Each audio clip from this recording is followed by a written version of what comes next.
I don't have anything on the schedule for today, except until dinner. I was gonna go for Korean food back at that place I went to last time. Um, so I thought in the meantime I'd go looking for one of the rarer combini chains, maybe two of them if I had been organized enough. One is called Seiko Mart or Seiko, and then the other one's called Poplar. Poplar is actually owned by Family Mart, but I think there's a few locations that are still branded as Poplar. Um, I have more of a chance of finding Seiko Mart actually. The thing is, ow, my back is acting up. Um, I had my flu shot and my COVID shot before I left, about uh, 7 days before I left. And the guy who gave me the injection, he said 2 weeks latency, which means I probably caught something while I was here because the flu shot and the COVID shot don't exactly take effect for another week. I don't think it's COVID. Never had COVID. I don't know what it would be like. But I think I've got some flu strain. Maybe even if I had the vaccine and it wasn't, and it was in effect, maybe I could still get this strain of flu that they have in Japan. I don't know. But it sure feels like the flu. So I'm probably not going to go out there and look for Seiko Mart. Save that for another trip. And just lie in bed and try to figure out ways that Oscar Piastri can still win the F1 championship. Because today did not go well. All right. Talk to you later. And I don't know what's going on with the lighting, but from the playback screen, I'm fading in and out. Dark light, dark light. I hope you don't see that. Good morning, guys. Breakfast is about to start in about 25 minutes. Yesterday I was down sick, but as far as my schedule is concerned, I didn't really miss much because yesterday was actually supposed to be a travel day. What I did miss was the Korean restaurant, and I really wanted to go back there because that lady was so nice. The lady that ran that place, I wanted to go see her again. I might still be able to. I might have to jimmy some things on the schedule, but I should be able to go and see her. And then also I had a late night snack scheduled down in West Hachioji. Actually, I'm pointing east, but it feels west because I don't know which way the hotel is pointed. But there's this little place down in West Hachioji called Bun Cafe, and they were one of my early fans on Instagram, so I wanted to go check them out, and I missed. It's sort of like a restaurant bar. At first I thought it was pet friendly, but I'm not sure about that anymore. I'll have to make some time for them. My back has settled down quite a bit, so I shouldn't have any problems there. But yesterday I was throwing things, nothing that could break, but I'd whip off my hat and throw it in the corner, or I'd swear like I had Tourette's syndrome or something, which I'm sure none of the other guests had any problem with. But on today's schedule, it's Vietnamese, banh mi, Vietnamese, Bangkok at a different place, and if I have time, a little bit of 31. Yeah.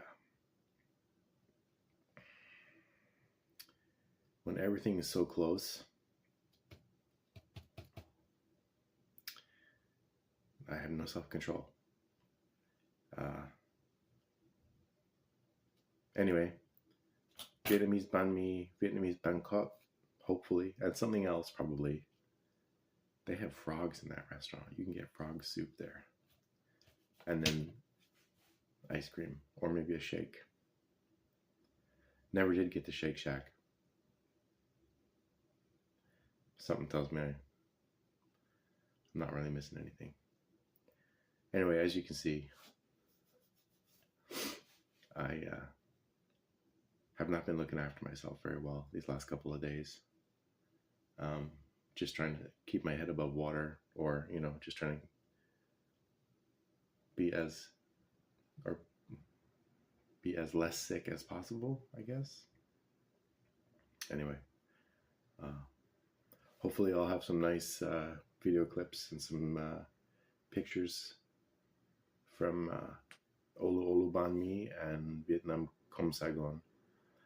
One thing is that when I go to this banh mi place, I really have to watch myself, because last time I went there, I was drunk off my tits, and I was a little cheeky, because it's a one-person operation, and her tables were starting to, get stacked up with dishes, and so I started bussing tables.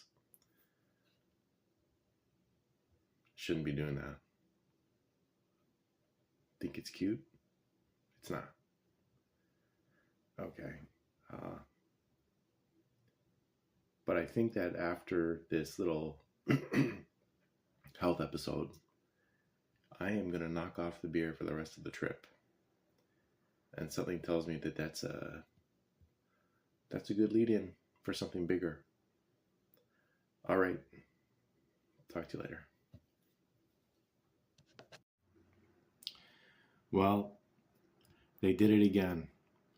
I went to the pharmacy yesterday and I got some masks and I got some consomme, because I know that I wasn't going to be able to get wonton around here. And wonton is one of the things that my cousin told me was good for a sore throat. The consomme turned out to be baby food consomme and is totally insipid when you try to drink it like Bobro. And the masks, they did it to me again.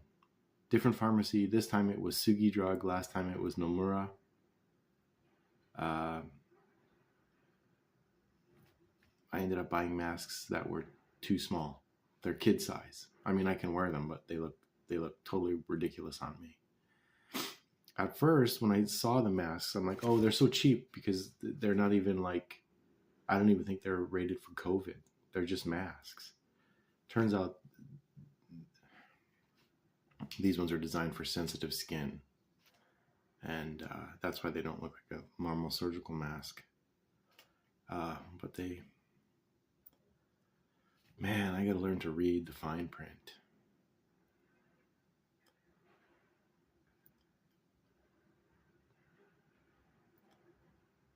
Who makes consomme for their babies? All I wanted was some miso soup or something. I could have gone to Aeon grocery store, which is a little bit further away, I guess. They would have had what I needed. Anyway, I'm getting in line here to go to Olu Banh Mi.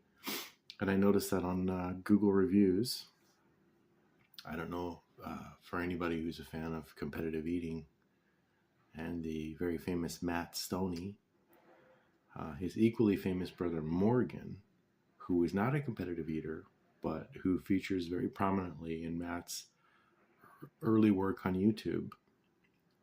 Morgan, I don't know if he was here a week ago and posted the review live, or if he just posted the review a week ago. But Morgan went to Olu Olu. So, I mean, I already know it's good because I was there 6 months ago. But it's nice to know that other people think it's good. Especially people who know what they're talking about. Okay, talk to you guys later.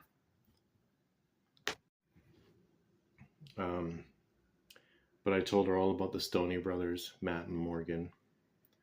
And, I told her they're from California, or at least originally they were. Morgan, I think, lives in Las Vegas now. I'm not sure. Um, and then I'm from Canada, and but she somehow thought that my brother was the competitive eater, and I'm like, no, no, no, Morgan's brother. And then she thought that we were friends, and I just, I didn't have time for this confused conversation, so I just said, yeah, yeah, we're friends, we're friends. I showed her Morgan's review. He gave 5 stars across all 3 criteria, so she was really happy about that. But my God, even when you use Google Translator, they still can't understand you. So apparently, the first video I made did not record. This is what I got. It's the ebi avocado, or prawn and avocado. It cost 1,100 yen, which is a hell of a lot more than it would cost on Main Street back home. The last time I went there, I had their special banh mi, which was a little bit, thicker than this because it had an omelet in it. She asked me if I was okay with cilantro. And I said, yeah, I'm fine with it. But I also went to mail some postcards.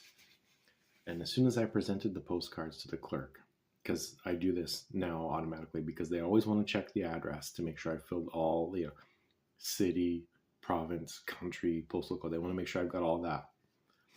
Well, this time, I don't know what the confusion was, but 3 of them have to rush to the front to rummage through a bunch of paper that I had no idea what these things were saying. And then I have to wait while those two of those 3 people go away and find out more information. And I'm just like, don't waste my time. Just give me back the postcards. I'll mail them myself because I know the postage is correct. I verified it on the way to the banh mi place. I don't know what they thought I was asking. But that's a hallmark of Japanese bureaucracy, especially with government services. Even though Japan Post, I think, is privatized, it's still a government service. Is that too many people get involved? It was one person, and yeah, I didn't use my translator with her, but I'm giving you to mail them. I'm not asking you 20 questions. You're hearing 20 questions, but I'm not saying anything. So anyway, banh mi. Hey guys. So this is pretty much Tokyo right now for me. I'm in bed underneath a really soft comforter trying to keep warm. I was going to talk more about that banh mi place. They have 4 sandwiches. Their most expensive one, which I think is about, I can't remember, $12 maybe, or 1,200 yen. It's what they call their special banh mi. Then there was the one I had today, which was the shrimp and avocado. Then they have one called a Vietnam ham one. And I've had Vietnamese ham before. And I really don't want to try it twice. It's almost like raw bacon from what I had in Vancouver. Wow, I was fine right before I hit record. And their 4th sandwich is a mackerel banh mi. From how I would read it, it's a mackerel banh mi. But because of the guys at, and women, men and women at Ocean Conservation Namibia, I have pledged to stop eating fish and seafood. Because of what the fishing industry does to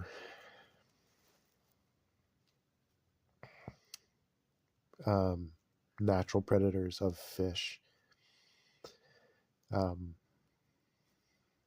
but I don't consider humans to be natural predators of fish, especially the way that we um,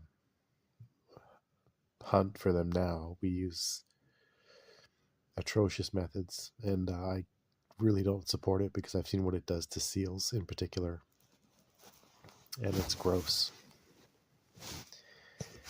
Anyway, my point was that of the 4 sandwiches that they serve, I think I've tried all the ones I want to try.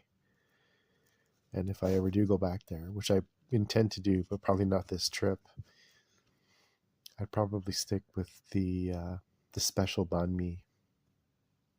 Yeah.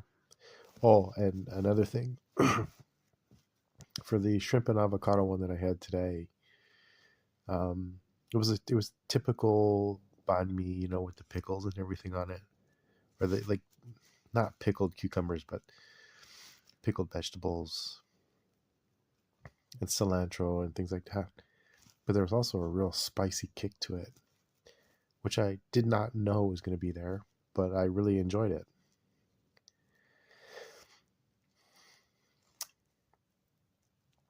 Anyway, I thought I'd be fine making this video, and here I am, coughing up a lung.